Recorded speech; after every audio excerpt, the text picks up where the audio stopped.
Let me ask you something. Have you ever finished a workout, wiped the sweat, and still felt empty? Like your body did the work, but your mind still racing, your heart still heavy? That was me. I was doing everything right, running, lifting, staying busy, but something was missing.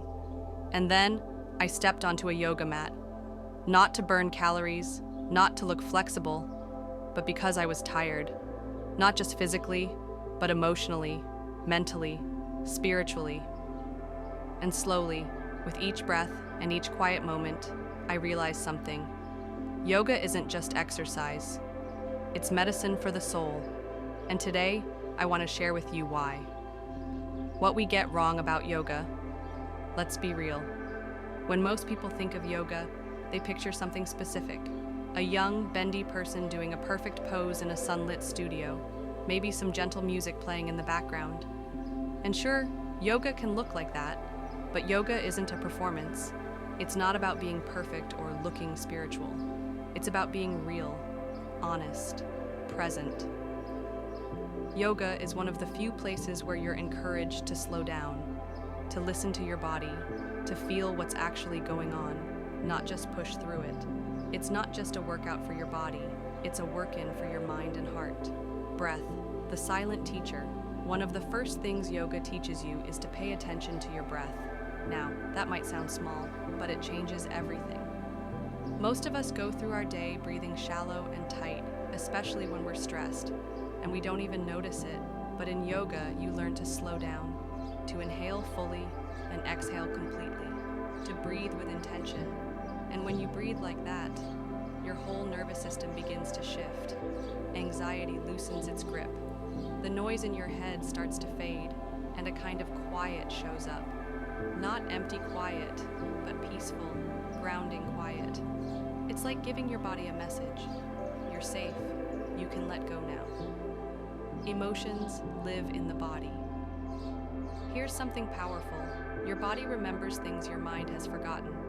Old heartbreak, grief, fear you've been carrying since childhood. We don't just feel emotions in our heads. We store them in our muscles, our joints, our breath. And yoga gently asks you to feel, to go inward, to sit with what comes up. You might be in a pose, hips stretched, heart open, and suddenly you feel tears rising out of nowhere, no words, just release. And that's not weakness, that's healing. That's your body saying, finally, you're listening. The stillness we all crave. Let's talk about stillness, because in today's world, it's a rare thing. We are constantly bombarded with news, social media, work demands, expectations. Our brains are always on, but yoga invites you to pause, to just be. No phone, no noise, no one to impress, just you, your breath, and your mat. And in that stillness, something shifts. You begin to hear yourself again. Not the self that's trying to prove something, but the one underneath, the quiet knowing part of you. And once you touch that place, you realize how much you've been needing it. Letting go of perfection. A lot of people say, I can't do yoga, I'm not flexible. But let me tell you something important. Yoga is not about flexibility, it's about showing up exactly as you are. You don't need to touch your toes, you don't need to look a certain way. You don't even need fancy clothes or a perfect space. All you need is a willingness to breathe, to move with intention, to be gentle with yourself. There's no scoreboard in yoga. No one is grading you. You're not trying to win. You're just trying to come home to yourself. And honestly, that's one of the most beautiful things you can do. My journey, from tension to trust. I remember my first few yoga classes. I felt awkward, stiff, self-conscious. I couldn't focus. My mind kept wandering, and I thought, maybe this just isn't for me. But something kept pulling me back. And over time, something changed. Not overnight, but gradually, breath by breath. I started to feel more grounded, more connected, more alive. Yoga became the one place where I didn't have to perform. I could just be. And for the first time in a long time, I started to feel safe. in my body, in my mind, in myself. Yoga is for everyone. Here's the truth. Yoga is for everybody, young or old, thin or curvy, flexible or stiff, beginner or lifelong student. It doesn't matter if you've never done a downward dog in your life. What matters is that you're open, willing, curious. You can practice yoga in a studio, at home, in a chair, even lying in bed. It's not about where you are. It's about how present you're willing to be.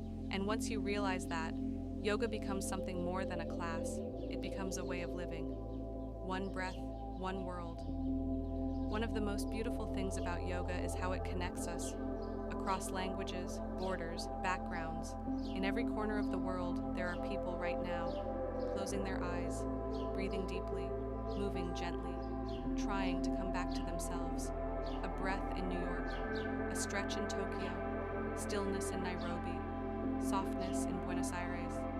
Different places, same practice, same intention. Yoga reminds us that we are not alone, that we are all, in our own way, searching for peace.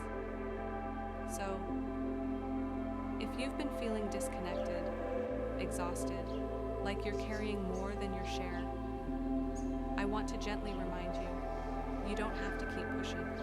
You don't have to carry it all alone. Yoga is waiting, not the performance version, but the real one. The one that meets you in the mess and says, you're enough, just as you are. Take a deep breath, right now. Inhale, exhale. Feel that? That's you, coming back to yourself. And if this message touched something in you, even a little, please show your support. Tap like so others can find this. Hit subscribe if you want more peaceful, honest content, and leave a comment. What does yoga mean to you? And if someone you love is struggling, send this to them. It might be exactly what their heart needs to hear. Thank you for being here. Thank you for breathing with me. Namaste.